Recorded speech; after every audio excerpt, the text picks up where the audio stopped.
आदाब, hello friends. आज हम आपको चिकन बिरयानी की रेसिपी दिखाएंगे, वो भी राइस कुकर में बना के दिखाएंगे।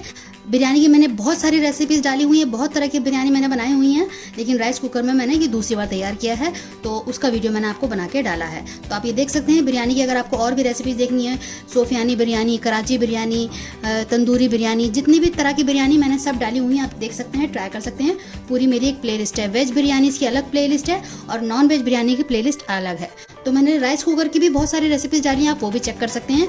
इसमें बिरयानी कैसे बनानी है मैंने इस वीडियो में आपको दिखाया है। तो चलिए तैयार कर लेते हैं राइस कुकर में चिकन बिरयानी। तो सबसे पहले हम चिकन को मैरिनेट कर लेते हैं। मैंने 250 ग्राम बोनलेस चिकन लिया है। इसमें मैं हाफ में मैंने नींबू लिया है, इसको मैं निचोड़ देती हूँ। हाफ टी स्पून लहसुन का पेस्ट है और हाफ टी स्पून ही अदरक का पेस्ट है। हाफ टी स्पून मैं नमक डाल रही हूँ उसमें। हाफ टी स्पून कश्मीरी लाल मिर्च डाल रही हूँ। 1 टीस्पून गरम मसाला, थोड़ा सा धनिया पाउडर डाल रही हूँ। 1 टीस्पून ही मैंने लिया है, बल्कि आधा चम्मच और ले लेते हैं।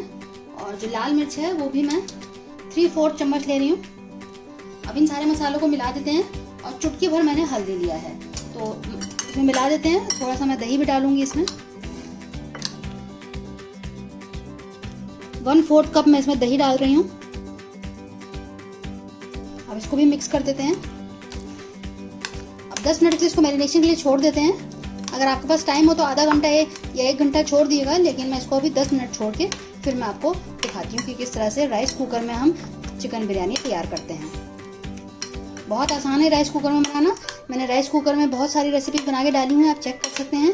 मेरी पूरी एक प्ले लिस्ट है जिसमें मैंने सारी वीडियोज़ डाली हुई हैं जो मैंने राइस कुकर में बनाया है। तो 10 मिनट के इसको हम छोड़ देते हैं। बाकी जो मैंने इंग्रेडिएंट्स लिए हैं, ये 1.5 कप मैंने चावल लिया है, क्योंकि राइस कुकर में हम थोड़ा ही बनाएंगे, इसलिए मैं आपको 2 से 3 लोगों के लिए तैयार करके दिखाती हूँ।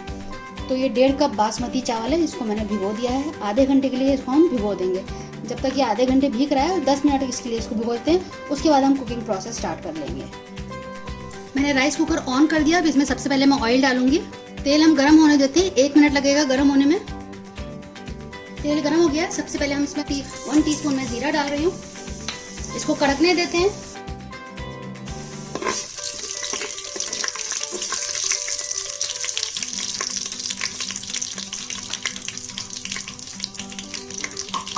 मैंने कुछ खड़े मसाले लिए हैं, जिसमें एक बड़ी इलायची, 3 हरी इलायची, 1 दालचीनी का छोटा सा टुकड़ा है और 1 तेज पत्ता को मैंने तोड़ लिया है, 4 लौंग हैं, तो ये मैंने डाल दिया है।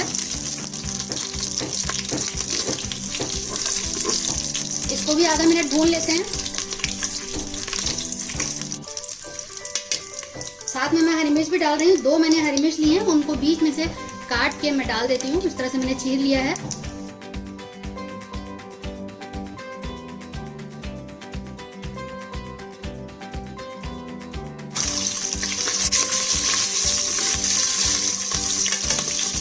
अब मैं मैरिनेटेड चिकन डाल रही हूँ। अब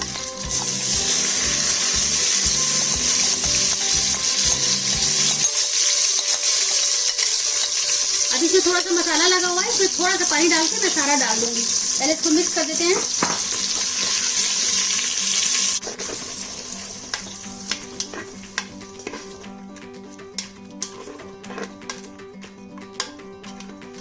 मैंने इसको मिक्स कर दिया। मैंने जो नमक डाला था मुर्गे के हिसाब से डाला था, बाकी जो हम दोबारा से नमक डालेंगे वो चावल के हिसाब से डालेंगे। तो इसको पकने देते हैं थोड़ी देर के लिए, 1 मिनट के लिए पहले भुनने देते हैं मसाले का। 2 मिनट हो गए पकते हुए, आप देख सकते हैं अच्छा खासा बॉईल आ गया है। अब मैंने पानी डाल लिया है। मैं ये सारा डाल देती हूँ मसाले में। थोड़ा सा मैं और पानी डालूंगी ताकि 10 मिनट के लिए इसको हम छोड़ दें पकने के लिए, चिकन को गलने के लिए। मैं थोड़ा सा पानी और डाल रही हूँ। अगर पानी एक्स्ट्रा भी होगा तो वो चावल में यूज हो जाएगा, ताकि हम इसको अगर 10 मिनट के लिए बंद करें तो नीचे चिपके नहीं, तो पानी उतना हमें डालना पड़ेगा। ये पानी वैसे अगर ज्यादा भी है तो इस्तेमाल हो जाएगा। बॉईल आने देते हैं, उसके बाद इसका हम ढक्कन बंद कर देंगे। आप देख सकते हैं कि इसमें बॉईल आ गया है। अब मैं ढक्कन को बंद कर देती हूँ 10 मिनट के लिए, जब तक कि चिकन गल नहीं जाता है। 10 मिनट हो चुके हैं। आप देख लेते हैं कि ये चिकन बिल्कुल गल गया है अच्छे से। तो अब इसमें हम चावल डाल देते हैं, साथ में कुक कर लेते हैं चावल को। राइस कुकर अभी ऑफ है, तो अब मैं चावल डाल रही हूँ। 10 मिनट के बाद राइस कुकर ऑफ हो गया था। अब मैंने इसको खोल के देखा है तो अच्छा खासा गल चुका है। और मैं चावल डाल रही हूँ उसमें और उसको मिक्स कर देते हैं एक बार। आपको मैंने बताया था कि आपको पानी ज़्यादा डालना है, वो पानी हम इसमें इस्तेमाल कर लेंगे। तो इसमें हमें थोड़ा सा और पानी डालेंगे और इसमें नमक डालेंगे चावल के हिसाब से। 1 टीस्पून नमक डाला मैंने चावल के हिसाब से। थोड़ी देर में हम दोबारा से नमक इसका चख लेंगे, एक बार इसमें बॉईल आने देते हैं। थोड़ा सा मैं पानी और डालूंगी। चावल से 1 उंगल ऊपर हमें पानी डालना है, तो थोड़ा सा पानी मैंने और डाल दिया है।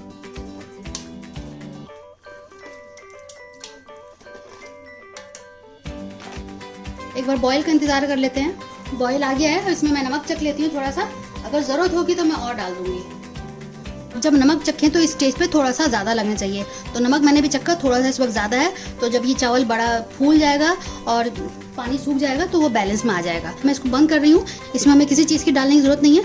5 मिनट में मैं आपको दिखाती हूँ, बाकी चीज़ें 2-3 चीज़ें और हैं जो हम इसमें डालेंगे। तो आप देख सकते हैं कि पानी सूख गया है, इसमें हम थोड़ा सा हरा धनिया डाल देते हैं।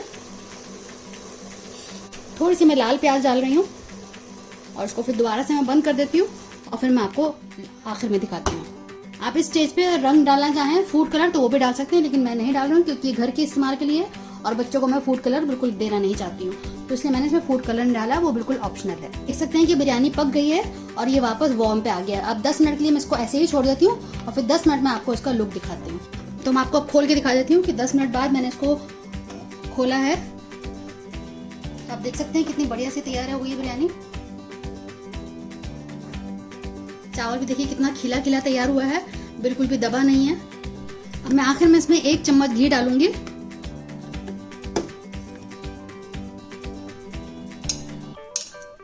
और इसको बंद कर देते हैं। इसी की भाप में ये पिघल जाएगा और बहुत अच्छी सी खुशबू आ रही है। मैंने ये खोला तो बहुत अच्छी खुशबू आई है, समझ लीजिए कि एक तरह से ये दम बिरयानी है। तो क्योंकि बिल्कुल ये क्लोज रहता है इसका ढक्कन और इसमें बहुत अच्छे से दम लग जाता है चावल में, बिरयानी में। तो अब इसको मैं बंद कर देती हूँ और 2 मिनट बाद मैं आपको डिश आउट करके दिखाती हूँ।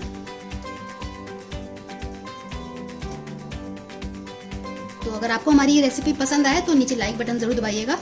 हमारा बड़ा हौसला बढ़ता है और अच्छा लगता है जब आप लाइक देते हैं और कमेंट्स देते हैं। मेरे चैनल को आप सपोर्ट करें, वो इस तरह से कर सकते हैं कि मेरी रेसिपीज़ को आप शेयर करें, नीचे एक लाइक बटन होता है उसको दबा दें, तो यहाँ करें और कमेंट्स भी आप लिखा करें। अगर आपको रेसिपी पसंद आ रही है या कुछ आपको पूछना है तो कमेंट्स भी लिखा करें, हमें बहुत अच्छा लगता है आपके कमेंट्स को पढ़ना और उनका जवाब देना। अगली बार मिलते हैं किसी नई रेसिपी के साथ, तब तक के लिए शुक्रिया। देखते रहिए शहलाज़ ज़फ़र।